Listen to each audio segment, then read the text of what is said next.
Hi guys, you're back. You just read the article, Football Players Involved in a Post-Game Scuffle. Now, and in these videos, maybe you have seen before when we've talked about sportsmanship, and that is definitely not what we saw in this article, as in the Ohio State football scuffle that suddenly began. It broke out a melee, if you might. It just broke out after the game finished. So the Wolverines, who had a fourth win straight, four wins straight in the series. So they were obviously very happy and they were celebrating.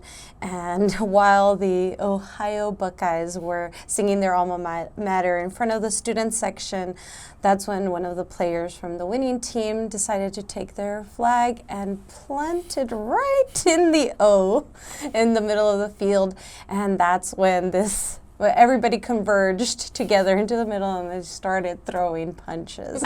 And now, if you saw the video, there were many videos going around of this, and it was quite a big fight. Everyone, and you can imagine, they're very pumped up because it's after a game, a lot of emotions, because Ohio in-state losing, and it was just like a slap in the face to see them plant their flag. While the whole scuffle was going on, some people were fighting each other.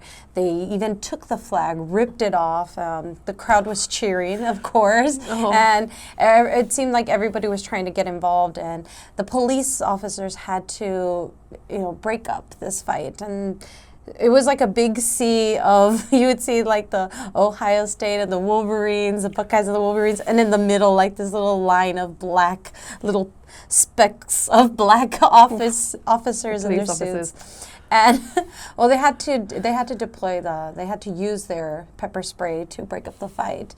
And it's just really sad, as one of the somebody that was there said that it's so sad to see such a negative reaction to what's supposed to be a joyous occasion.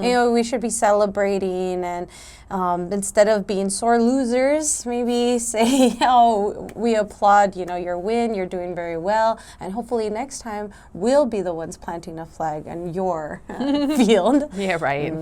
So not a lot of sportsmanship there, a lot of sore losers. So in your opinion, how do strong rivalries and post-game behavior influence the culture of college sports?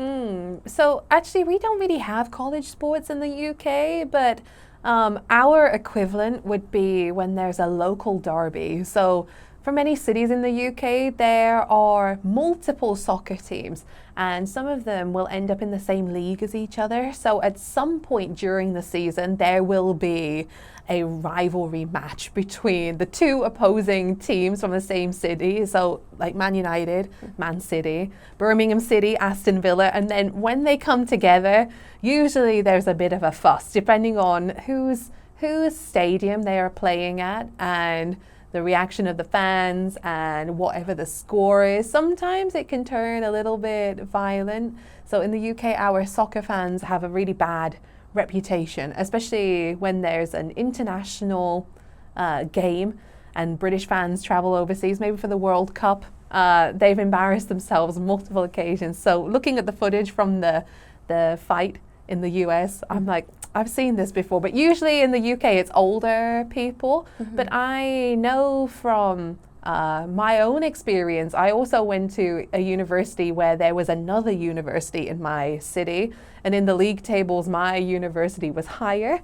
So anytime there was a matchup between our university and the other university for anything, not just sports, our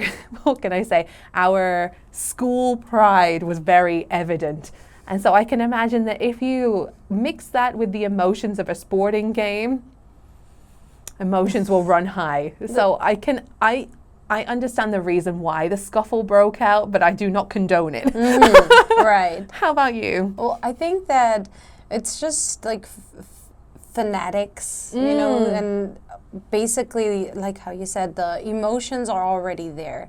They're really excited, and depending on if you lose or you win, that emotion it just snowballs into bigger emotions. And already with games such as football, it's very like aggressive. So it brings that aggressive nature in, especially these fans. And these diehard fans, they feel almost like they're part of the team. So something happens with the team, it's happening to them.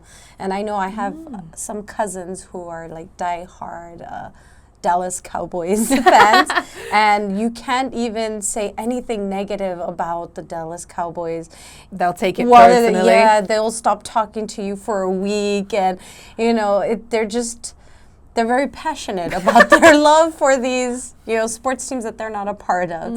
And I think that it does influence a culture among not only the people involved in the game, but the people who are watching and the fans, because even if they are harboring their own negative emotions, but then they see that their team is also being affected, they might also be like, yes, I'm gonna go punch the face of our rivals. They just they feel very close to that team, and they also start participating in the same kind of aggressive behavior. It does influence a lot, in my opinion. And also, I feel like every American high school or college movie that I've ever watched, everyone has a huge amount of school pride. So, yes, if that's based on real life, I can understand why everyone is so passionate about their school. How can fights be broken up without the situation getting worse? Actually, I am someone who, whenever I see something like that, I'm out. Like, I don't stick around to see what the problem is or what the solution is. I am out of there before I can even think about it. I feel like the situation is dangerous for everyone, especially people who try to get involved physically, not fighting themselves, but like trying to break them up. Usually they are the people that injured the most, because there's two fists flying at them, one from this side and one from this side. So for me, I have no personal first-hand experience of how to break up a scuffle, because I'm gone. I'm gone before the solution ever happens. How about you? Do you have any experience? I don't have any experience, and I wouldn't know what advice to give in order to make it if it's already happening. I don't know how to solve that situation. The only thing I can think of is like a water gun, like, hey, stop it, stop it. Cats, stop it. Break it up. I think beforehand, leading up to these things, as like the first question where it's like, how does it influence? I know that a lot of, if the players themselves show sportsmanship ahead of time, then the fans might also be more likely to be kinder to the others. And so in this situation, in order to prevent fights, you have to be kinder to each other before the fights begin. So don't take it too personal. It's just a game. And use your loss to improve yourself in the future. I guess when you're in the heat of the moment, though, thinking rationally can sometimes be quite difficult. Well, we hope you enjoyed this article, and I encourage you to see those videos. It was kind of funny to see the way that it just broke out and how angry they got over just the flag being planted there. And the escalation. Yeah, there are multiple POVs of that fight that broke out. And we hope you use these vocabulary words that you've just learned. No scuffling. Please do not scuffle. And we'll see you in the next one.